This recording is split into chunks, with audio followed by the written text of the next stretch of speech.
Welcome to the Lagos studio for the news update at 6 p.m. My name is Faith Agbetuya.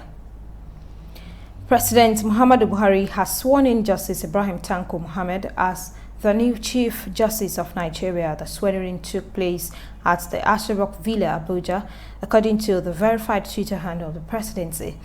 Tanko Muhammad's appointment as a substantive Chief Justice of Nigeria was confirmed by the Senate during last Wednesday's session. Muhammad has been acting CJN since January 25th, when the then CJN Justice Walter Onohen was suspended from office over alleged corrupt practices. Meanwhile, the Chief Justice of Nigeria, Justice Tanko Muhammad, has pledged to partner with journalists and other stakeholders to sanitize Nigeria's judicial system. Justice Tanko Muhammad, as the new Chief Justice of Nigeria, made the pledge shortly after he was sworn in as the substantive Chief Justice of Nigeria at the State House. He described as unfortunate the situation where judges allowed some people to serve as links between them and people standing trial in court, emphasizing that such practice must stop. To this end, the CJN challenged journalists to alert him or expose suspected cases of corruption or in the judiciary, emphasizing that the judiciary under his watch would be more transparent and corruption-free. He, however, warned that allegations of corruption against any judicial official would be substantiated to guide against tarnishing the good image of the affected individual and the system.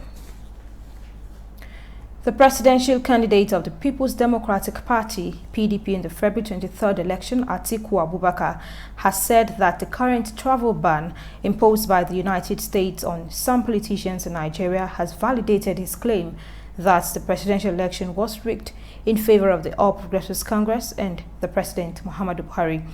The former vice president, in a statement made by his media aide Paul Ibe, said he had maintained that the poll was not credible. According to him, after many months of allegedly living in denial, the Buhari's administration was now faced with the truth in the form of a U.S. visa ban on politicians who undermined Nigeria's democracy. He made reference to the Secretary of the State of the U.S., who had said that the U.S. was imposing visa restrictions on Nigerians believed to be responsible for or complicit undermining democracy in Nigeria. He further alleged that the leadership under Buhari and his allies engaged in propaganda to deny that the election was rigged.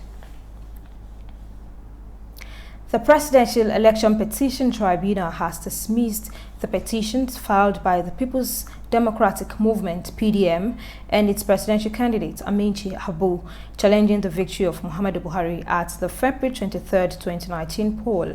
This followed an application by the petitioner's lawyer, Aliyu Lemu, for the withdrawal of the petition. Lemu informed the five-man tribunal led by Justice Muhammad Garuba that his clients gave the instruction for the withdrawal of the petition.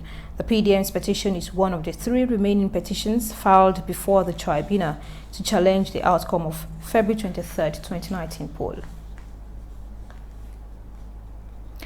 In Kaduna State, the governor, Malam Nasir El-Rufai, who is a second respondent on the petition filed by the People's Democratic Party, PDP, and its gubernatorial candidate, Isa Ashiru, at the election tribunal, has closed his case on Wednesday after calling two witnesses.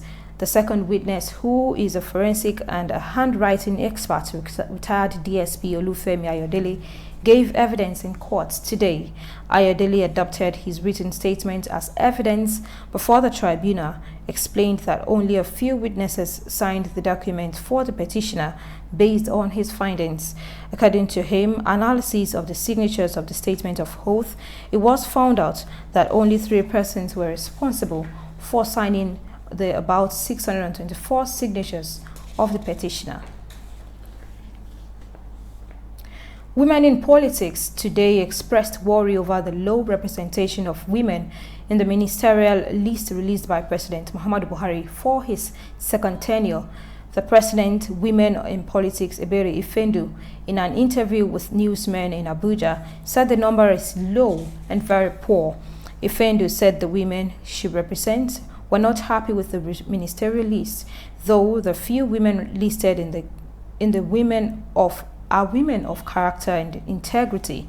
She noted that the Nigerian women went to elections with high expectations, but the overall level of representation of women in politics remained a cause for concern as their number continued to dwindle. The federal government says it is committed to facilitating community policing across all states and the nation.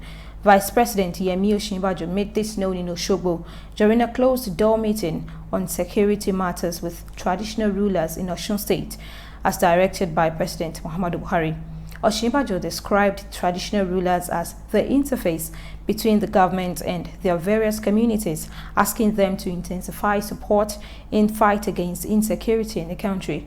He said government will strengthen security operations in the southwest, especially around the forests across the zone. The Ooni of Ife Oba Adeyeye Ogunwusi expressed optimism that the country will win the battle against insecurity. The program that the government have put in place, we believe it's going to work. We are very happy about the program of Neighborhood Watch and community policing, which we've been talking about for a very long time. And this will give our subjects, especially the diaspora people, that their input is very significant to various communities, because they are always afraid now. They don't want to come home. But with what is happening now, we need them to start coming home. We want to assure them that we have very positive programs in place. The Vice President being directed by the President to come. Trying to understand the security architecture of the state, and also trying to understand where the difficulties may lie.